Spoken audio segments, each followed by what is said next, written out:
નમસ્કાર વિદ્યાર્થી મિત્રો, ફરી એકવાર તમારું સ્વાગત છે અમારી આ યુટ્યુબ ચેનલમાં. તો મિત્રો, આજે આપણા વિડીયોમાં પ્રશ્ન બેંક એકમ કસોટીનું સોલ્યુશન જોવાના છીએ. શું જોવાના છીએ? એકમ કસોટીનું સોલ્યુશન જોવાના છીએ. તેમાં આપણો આજનો વિષય છે એ ગુજરાતી રહેવાનો છે. ધોરણ છે એ 8 રહેશે. કુલ ગુણ રહેશે 25, તો 25 ગુણનું પેપર રહેવાનું છે. તારીખ છે 8, આપણી જો આજની તારીખ છે 28/9/2024. ઓરિજિનલ પેપર સોલ્યુશન છે. જે આજે ઓરિજિનલ લેવલ છે તેનું પેપર સોલ્યુશન આપણે આ વિડીયોમાં જોવાના છે. 1 થી 8 પ્રકરણ અને પ્રશ્ન બેંક. તો સાહેબ તમારે પૂરેપૂરું પેપર સોલ્યુશન મિત્રો જોવાનું રહેશે. અને જે તમારા સાહેબે ટીચર મેડમે જે ક્વેશ્ચન પૂછ્યા હોય એનું તમારે સોલ્યુશન કરી લેવાનું રહેશે. અને જો મિત્રો ચેનલમાં ન હોય તો ચેનલને સબસ્ક્રાઈબ કરવાનું ભૂલતા નહીં અને બેલ આઇકન દબાવી દેજો. તમને તરત વિડીયા મળી જશે. બધા પેપરના સોલ્યુશન આવશે ત્યારે વિડીયા મળી જશે. ને પીડીએફ માટે આપણી ટેલિગ્રામ અને વોટ્સઅપ ચેનલની લિંક તમને ડિસ્ક્રિપ્શનમાંથી મળી જશે. ત્યાં જોઈન કરી લેવું. ફોટા પણ મળી જશે. તો આપણે સોલ્યુશન શરૂ કરી દઈએ. કોઈ પણ એક વિભાગના સંવાદ વાંચી પ્રશ્નોના ઉત્તર લખો. જે તમારા ટીચર પૂછે એ કરી લેવા. તો સંવાદ વાંચી લેવાનું રહેશે. મકોડી કહે છે, અરે અરે કીડીબેન, આમ ઉતાવળે ક્યાં ચાલ્યા? તો કીડી કહે છે, આ જુઓ ને, બપોરના 2 થવા આવ્યા. આઈ એમ વેરી હેંગ્રી એટલે મને બહુ ભૂખ લાગી છે. તો આ મારે જોઈ લેવાનું છે ફકરો. ના ક્વેશ્ચન જોઈ લઈએ આપણે.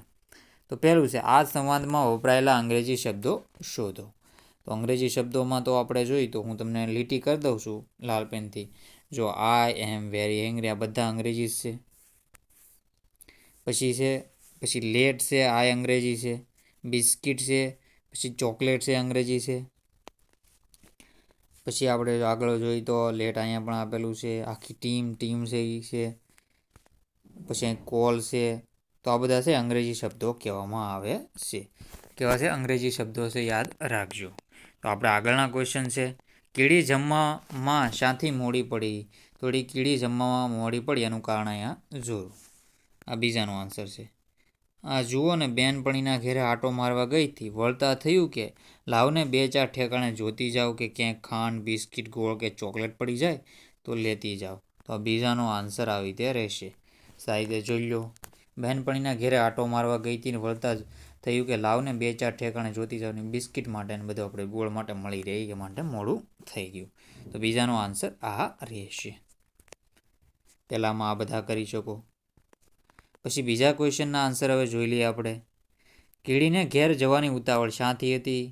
તો કીડીને ઘેર જવાની ઉતાવળ હતી, જો અહીંયા આ જુઓ ને, એમાં જે લેટ થઈ ગઈ. હવે ઘેર જઈ ઝટઝટ જાઓ જમુને, મારી આખી ટીમને લઈને નીકળું. એટલે આપણે પાછા કંઈક બિસ્કિટને ગોળ ને એવું ગોતવા નીકળી જાય કીડીબેન. પછી છે, મકોડીએ કીડીને શી મદદ કરવાનું કહ્યું? તો મકોડીએ કીડીને મદદ કરવાનું કીધું. અહીં જોડો, ઓકે, મને કંઈક જોવા મળશે તો તમને ચોક્કસ કહીશ.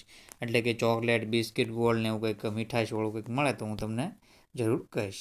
તો ઓકે, થેન્ક યુ ને બધું કંઈ નીકળી જાય. પાછા આવતા વિચાર આવ્યો કે થોડીક જગ્યાએ જઈને જોવું કે તો એવું વાક્યમાં કઈ જગ્યાએ આપેલું છે? તો એવું અહીંયા આપેલું છે 2-4 ઠેકાણે. 2-4 ઠેકાણે આટો મારતા જઈએ તો હવે આપેલું છે. તો સાહિત્ય આનો જવાબ જોઈ લેવો. તો સાહિત્ય તમારે આનો જવાબ જોઈ લેવાનો છે. આગળના ક્વેશ્ચન જોઈ લઈએ હવે. તો વિભાગ બીજો વિભાગ છે હવે. તો વેદ કહે છે, ચાલને ધાર્મિક, આપણે માટીમાંથી રમકડા બનાવી. તો સાહિત્ય તમે પોઝ કરીને વાંચી લેજો ફકરો. તો આપણે આમાં એનો જવાબ જોઈ લઈએ. કોણે કોની મદદ કરી? તો કોણે કોની મદદ કરી? તો આમાં જવાબ જોઈએ તો આપણે કોણે કોની મદદ કરી? તો આમ જો વેદે છે, ધાર્મિક છે, હું તો ભૂલી ગયો, ચાલ આવ્યો હું. હા ચોક્કસ, હું જેમ કરું તેમ કરતો હતો. તો વેદે ધાર્મિકની મદદ કરી. શું જવાબ આવશે? વેદે ધાર્મિકની મદદ કરી. તો આવી રીતે તમારે જવાબ કરી લેવાનો રહેશે. પછી છે, વેદે ધાર્મિકને શું ધ્યાન રાખવાનું કહ્યું? શાથી? તો અહીંયા જુઓ, આ બીજાનો આન્સર છે. વેદ કહે છે, જોજો ધાર્મિક, પાણી પ્રમાણમાં જ લેજે. પાણી વધારે પડશે તો હવે બીજી માટી નથી, માટે ધ્યાન રાખીને કામ કરજે. આ બીજાનો આન્સર રહેશે. સાહિત્ય વાંચી લેવું. ચેનલમાં ન હોય તો ચેનલને સબસ્ક્રાઈબ કરવાનું ભૂલતા નહીં. પછી છે, વેદ અને ધાર્મિક રમકડા બનાવવા શી તૈયારી કરી? તો રમકડા બનાવવા શી તૈયારી કરી હતી? તો અહીંયા જો આ બધું આ નાની ડોલ છે, એમાં પાણી લઈ લે અને 2 વાટકા જેટલી માટી લઈ લે અને પછી બરાબર મસળીને ગૂંધી નાખા. ત્રીજાનો આન્સર છે. વેજ માટીને બરાબર ગૂંધવાનું. કેમ કહ્યું? તો કારણ કે જો સારી માટી ગૂંધાઈ જશે તો રમકડા બનાવવામાં રમકડા પણ સારા બનાવી શકાય એ માટે. તો આનો જવાબ રહેશે. સાહિત્ય તમારા જવાબ કરી લેવાનો રહેશે. આગળના ક્વેશ્ચન જોઈ લે હવે. ધાર્મિકે કયું કામ પોતે કરી લે છે એમ કહ્યું? તો હું સરસ ગારો બનાવીશ. તો ગારો બનાવવાનું કામ.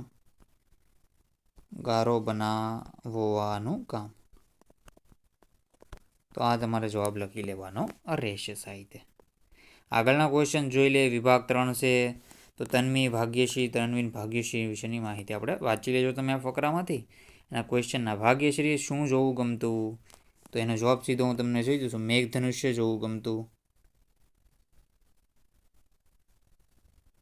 પછી છે તન્વીએ મેઘધનુષ્ય વિશે કઈ બાબત જણાવી? મેઘધનુષ્યમાં કેટલા ને કયા રંગ હોય છે? મેઘધનુષ્યમાં 7 રંગ હોય છે. અને કેટલા? જાની, વાલી, પીનારા. તો આનું સૂત્ર છે જો જાની, વાલી, પીનારા. યાદ રાખજો. જાંબલી, નીલો, વાદળી, લાલ, લીલો છે. જાંબલી, નીલો, વાદળી, લીલો, પીળો, નારંગી ને રાતો. તો આવી રીતના જવાબ રહેશે તમારે કરવાનો. મેઘધનુષ્ય ક્યારે ને કઈ દિશામાં રચાય છે? મેઘધનુષ્ય સૂર્યની હંમેશા વિરુદ્ધ દિશામાં રચાય છે. વિરુદ્ધ દિશા હોય તો સૂર્ય સવારે ઉગ્યો હોય તો પશ્ચિમ દિશાના, પશ્ચિમમાં હોય તો પૂર્વ દિશામાં. મેઘધનુષ્ય માટે બીજો કયો શબ્દ વપરાય છે? તો ઇન્દ્રધનુષ. કયું? ઇન્દ્રધનુષ પણ આને કહી શકાય. તો આવી રીતે તમારે જવાબ કરી લેવાનો છે. ને તન્વીએ મેઘધનુષ્ય વિશે કઈ બાબત જણાવી હતી? એનો જવાબ મિત્રો અહીંયા જોરો. તન્વી કહે છે હા પણ તને ખબર છે મેઘધનુષ્ય ઉગમણી દિશામાં અને સાંજે જ રચાય છે. તો આવી રીતે તમારે જવાબ કરવાના રહેશે. તો સાહિત્ય જવાબ જોઈ લેજો. બધાના કરાવી દીધા છે. બાકીના ક્વેશ્ચન છે આપણે જોઈ દો. પાઠ્યપુસ્તકમાંથી સાંભળેલી કે વાંચેલી અનુભવ સામગ્રીના આધારે યોગ્ય તારણ કાઢી વૈકલ્પિક તથા અન્ય પ્રશ્નોના જવાબ લખે છે. કોઈ પણ એક વિભાગના પ્રશ્નોના ઉત્તર આપો. તો એક પણ વિભાગ આપણે તો છોડવાનો નથી, આપણે બધા આપવાના છે. તો વિભાગ 1 છે. કોઈ પણ એક વિભાગ. તમારી મહેનત ફળી છે એવું તમને લાગ્યું છે ક્યારે?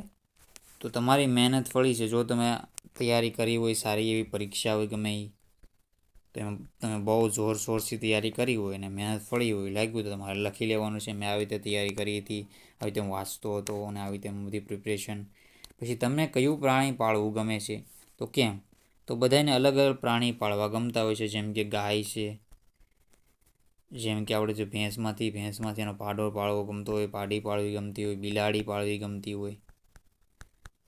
પછી છે કૂતરો પાળવો બધાને પહેલાં ગમતો હોય, તો કૂતરો આપણે પહેલાં મૂકી દઈએ, કૂતરો છે.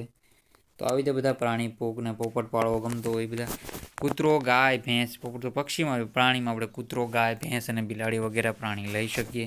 તમે ક્યારે કોઈને મદદરૂપ થયા છો ઓર ક્યારે તમારે જણાવી દેવાનું રહેશે. તમને ગમતા સ્થળ વિશે 4-5 વાક્યમાં લખો. તો ગમતા સ્થળ વિશે તમે લખી શકો. તમારી જે આજુબાજુના વિસ્તારમાં કંઈ સારું એવું સ્થળ હોય તેના વિશે તમે સાહિત્ય લખી શકો છો. તમને આત્મવિશ્વાસપૂર્વક કરેલું કોઈ કામ વિશે લખો. પછી છે તમારી માતા તમારી કાળજી શી રીતે લેશે. આપણે આપણા મિત્રોને કઈ રીતે ઉપયોગી છે. વર્ષા ઋતુમાં આકાશી વાતાવરણ વિશે 3-4 લીટીમાં લખો. તો આકાશી વાતાવરણ વિશે આપણે તો હમણાં તો વરસાદનો માહોલ છે. તમારા વિસ્તારમાં વરસાદ હોય તો તમે જણાવી દેજો કોમેન્ટ કરીને. તમે ક્યાંથી છો તમે કોમેન્ટ કરવામાં જણાવી દેજો. તમને કયા સ્થળની મુલાકાત જવું ગમશે? અને જુમો 20થી એકમમાં શોખીન જુવાનોના પાત્ર તમને ગમ્યા કે કેમ? પછી અકસ્માત ન થાય તમે શી કાળજી રાખશો? જો આપણે તો પહેલાં તો હેલ્મેટ પહેરવું, પછી સીટ બેલ્ટ બાંધવું જો 4 વ્હીલમાં હોય તો. પછી ધીમી ગાડી હકારવી, ધીમું વાહન ચલાવવું.